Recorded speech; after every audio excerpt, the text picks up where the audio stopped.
Well, a couple years ago, we asked you what it felt like to kind of become the face of the franchise. And I guess in the couple of years since then, it's gone from the what-if scenario to now you are the face of the franchise. So I guess the follow-up question to that is, how does it feel now? How is your life different now that you're not just the center fielder for the Pirates, but you're Andrew McCutchen from the Pirates, you know? It feels good. I want to say that the work ethic or, the way I carry myself or the things I do on the field, none of those things have changed. Mm-hmm. It's continued to be the same, and I continue to remain the same person that I was when I first got here. Mm-hmm. And I believe it's gotten me to where I am now. So, I don't change that. I just be myself, and everything else takes care of itself. Takes care of itself. So mm-hmm. I'm just being just little me, I guess. Well, do you notice that do you see people changing? Do they treat you differently, or react with interact with you differently? Even people that maybe you've known all your life. Does that change anything there? Yeah, I mean, it is funny. Sometimes I had something happen to me not too long ago when I was home, and I had a couple of guys. I had a cousin of mine I was talking to, and he was on the phone with somebody. And then I got on the phone with this guy, and he started talking to me as if he'd never met me before, and he's just this huge fan. And I was like, man, I went to school with you. We played football together. It was just kind of one of those. You just get different reactions, and it is different. Just the reactions from different people, from different fans. I've had little fans from little girls, or people coming up crying, and just because they were just so excited. So I never had anything like that happen before, but it's definitely cool. Mm-hmm.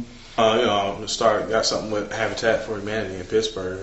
Working with those people and just giving people a better opportunity of living, and for the people who really don't have money to afford it, and to be able to afford a nice place for their family, because they're working countless hours and just trying to pay the bills, and just still not able to accomplish what they need to accomplish. And that's when Habitat for Humanity comes in, and they help out with those things for those causes. And I was able to meet a few families that they've helped, and they basically told me their stories, and it was great just to hear their stories and hear how they helped them.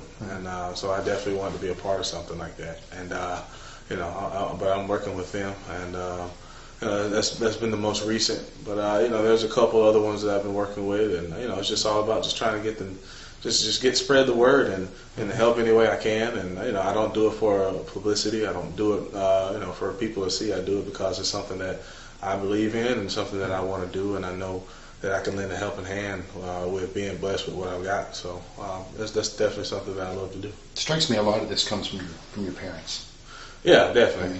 It definitely, growing up, of course, they a lot of people know they had me in high school. They had me at 17 years old, and they think of any kid or anyone being still in high school, junior in high school, and having a kid, and life kind of flashes ahead of them. They have to grow up like that, add another 10 years on their life, pretty much. And they went through a lot of things as far as raising me and going to school, and Dad going off to play football in college and having to come back because he needed to take care of me and help pay the bills and help pay for diapers, and doing all the things that he has to do to take care of me. So that work ethic, and I believe just that want to help others, I believe definitely I get that from them, just because they didn't have anything, they didn't have everything in the world, but they did what they could to make it as easy as possible for me, and to not feel like we were struggling or anything. So that definitely helped.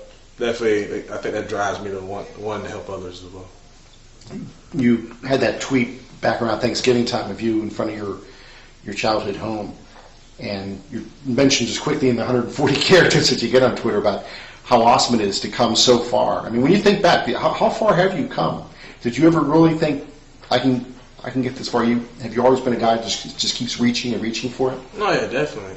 You look back on those things. I look back as a little kid at 8 or 5 or 6, 7 years old when I was standing there, and we moved into this place, and I never forget my dad always told me, he asked me what I wanted to be when I grow up. Every kid wants to be something huge. They want to be a firefighter, they want to be a doctor, they want to be professional baseball, football, basketball, something big. And I told him I wanted to play baseball. I wanted to, I didn't say I wanted to play baseball. I just said I wanted to be on TV, like those guys. Like I want to do what they do. And he always would tell me, well, go after it. And he said, go after it. And then he was like, you got my support, and whatever you do, and just stick with it. It's not going to be easy, but I'm gonna help you along the way. But it's up to you if you want to do it.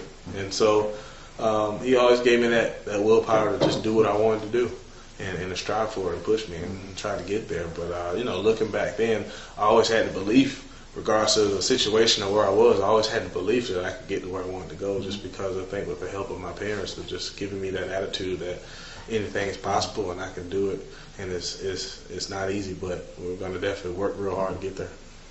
Just to come from a little small high school that's an hour away from here, and coming here and developing into the player that I am now is great. Just because always going through the minors, I'd always talk to different coaches and different guys that would manage me, and they always tell me I had something special, and just to keep believing in myself, keep doing it. If the numbers aren't there, don't worry about the numbers. Just keep striving, keep pushing forward, because the sky's the limit. And I just believe those words everywhere I went, and just stuck with it.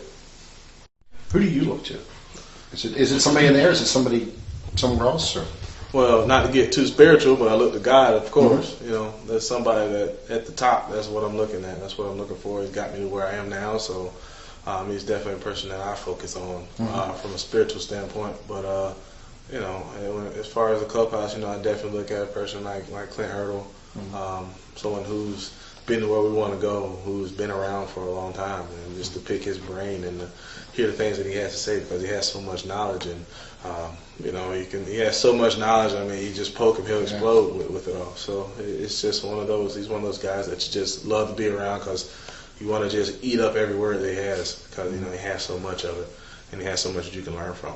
And so he's definitely a person I like to stick beside. Definitely a person I like to talk to. If I have something on my mind, there's definitely a person I like to just share it with, because he's going to give you an opinion, and he's going to tell you the things, even if it's not the things you want to hear. He does it because he loves you and he cares about you. And so he's definitely a guy I like to look at. We try as hard as we can to have him understand that we're no different from you. We just play a game that people like to watch and people like to come to for us to go out and entertain them and to win. And so we try our best. I try my best as a person to go out and interact with people. That's why I love when we have Caravan and Byron Fest. I love when we. I love Twitter, so I can go on Twitter and I can interact with people and show them that I'm not a robot. I'm more than just a person that swings at a ball and throws it. I think people are starting to tune into that, and people are starting to recognize kind of my personality and know that I'm a relaxed, chill guy, but I like to have a lot of fun. I like to laugh. Where do you go next? Where do you see yourself in 5 years? I don't know. I don't know. I just see myself just doing the same thing I'm doing now. Just continue to, have a good career and continue to help this ball club win. Continue to strive for championships, and I feel like we're definitely moving in the right direction to get there. And I'm not going to be able to do it on my own. And there's going to be guys that we are going to work together as a team with whoever we play with, and we're going to get there. And I feel like 5 years down the road, we'll be the team that everybody has been waiting on for the longest time, and we'll be winning and getting playoffs, championship games, and filling that stadium up like it's supposed to be.